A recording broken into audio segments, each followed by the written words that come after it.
Hi everyone and welcome to Miss Storyteller's Tech. Today I'll be explaining to you the episode number 10 of the K-drama Mr. Sunshine. So without any further delay, let's get into it. Episode की शुरुआत में Eugene कहता है कि Jason वही country है जिसने मेरे मम्मी पापा को मारा है और जहाँ से मैं भागा था। इसीलिए मैं इसे कुचल कर अमेरिका लौट जाना चाहता था, पर फिर मैं एक औरत से मिला और तब से कई बार मैं भटक चुका हूँ। मैं जानता था कि तुम मुझे ऐसी ही नज़र से देखोगी अगर मैंने तुम्हें अपनी स्टोरी बताई। मुझे पता था, लेकिन फिर भी मुझे बहुत हर्ट हो रहा है। ये कंट्री जिसे तुम प्रोटेक्ट करने की कोशिश कर रही हो, वो आखिर किसके लिए? क्या उसमें कसाईयों के लिए कोई जगह है? क्या गुलामों के लिए उसमें कोई जगह है? एशियन इमोशनल हो गई थी। वो कोई जवाब नहीं दे पाती। यूजिन कहता है कि वो बोल्स लेकर चला जाएगा और उसे नहीं लगता कि अब वो साथ चल सकते हैं। एशियन मुड़कर कुछ कदम चलते ही नीचे गिर जाती है। उसके घुटने इतना सब होने के बाद कमज़ोर हो गए थे।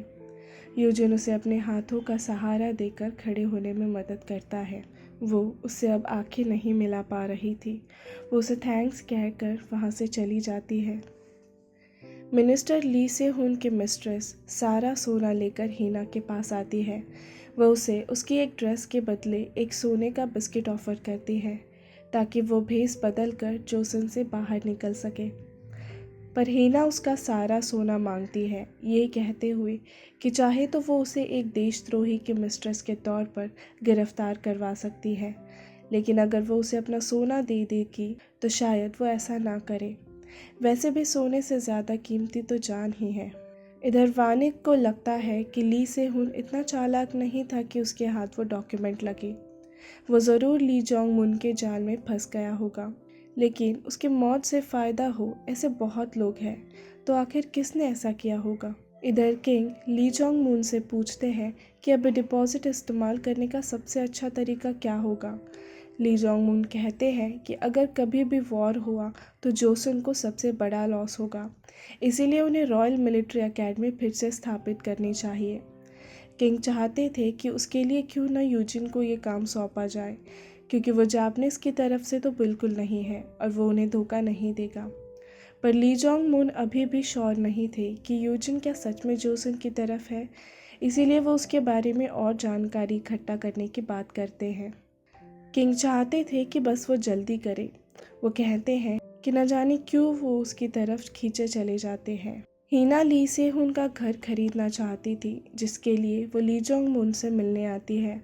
दरअसल ली जोंग मुन हीना की मॉम को ढूंढने में उसकी मदद कर रहे थे, जिसके बदले हीना उन्हें इन्फॉर्मेशन दिया करती थी।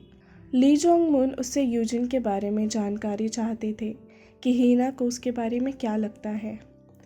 हीना उन्हें बताती है कि अगर चीज़ें खराब हुई तो अमेरिका कहेगा कि वो जोसन का आदमी है और जोसन कहेगा कि वो तो एक अमेरिकन सोल्जर है। वो और कुछ नहीं बल्कि एक अकेला फॉरेनर है। फिर वो उसके साथ हुए सारे इवेंट्स उन्हें बताती है कि कैसे उसके रूम की तलाशी की गई, उसके लिए एक हानग्योंग प्रोविंस से लेटर आया था, वीसोंग से उसकी बनती नहीं, और कैसे उसके एशियन के साथ कुछ खास इंटरैक्शंस रह चुके हैं। एशियन यूजिन की बातों को दिमाग से निकाल ही नहीं पा रही थी। सुंगू वहाँ आता है तब वो उसके सामने यूजिन के सवाल दोहराती है। सुंगू समझ जाता है कि ये यूजिन ने एशियन से कहा होगा। वो एशियन को सब बता देता है कि कैसे वो इम्पोर्टेंट डॉक्यूमेंट जोसन को लौटाना, ली से हुन को रास्ते से हटाना, इन सब में यूजिन शामिल था और एशियन ये बात जाने ये यूजिन के लिए मायने रखता है। सुंगू उससे कहता है कि जब वो उसके पास पहली बार ट्रेनिंग के लिए आई थी तब उसने उससे बहुत रूडली बात की थी। उसे लगा था कि वो 1-2 दिन आएगी और फिर लौट जाएगी, पर वो 10 साल तक यहाँ ट्रेनिंग के लिए आई। यूजिन के सवालों का जवाब उसके इन 10 सालों ने पहले ही दे दिया है। पर तभी वो अपने घुटनों के बल एशियन के सामने नीचे बैठ जाता है और कहता है कि अगर किसी को पता चला कि वो एशियन के इतने करीब है और उसे अपनी रैंक से ऊपर वाले किसी इंसान को ऐसा ट्रीट किया है तो सोसाइटी का नियम तोड़ने के लिए उसे बहुत बड़ी सज़ा मिल सकती है। उसे अपनी जान भी गंवानी पड़ सकती है। एशियन कुछ कहती तभी वो कहता है कि ये मायने नहीं रखता कि एशियन को क्या लगता है, दुनिया ऐसी ही चलती है।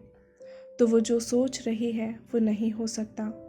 वक्त आ गया है कि वो यूजिन से अलग हो जाए। एशियन का दिल इस बात से बहुत दुखता है और वो इमोशनल होकर रोने लगती है।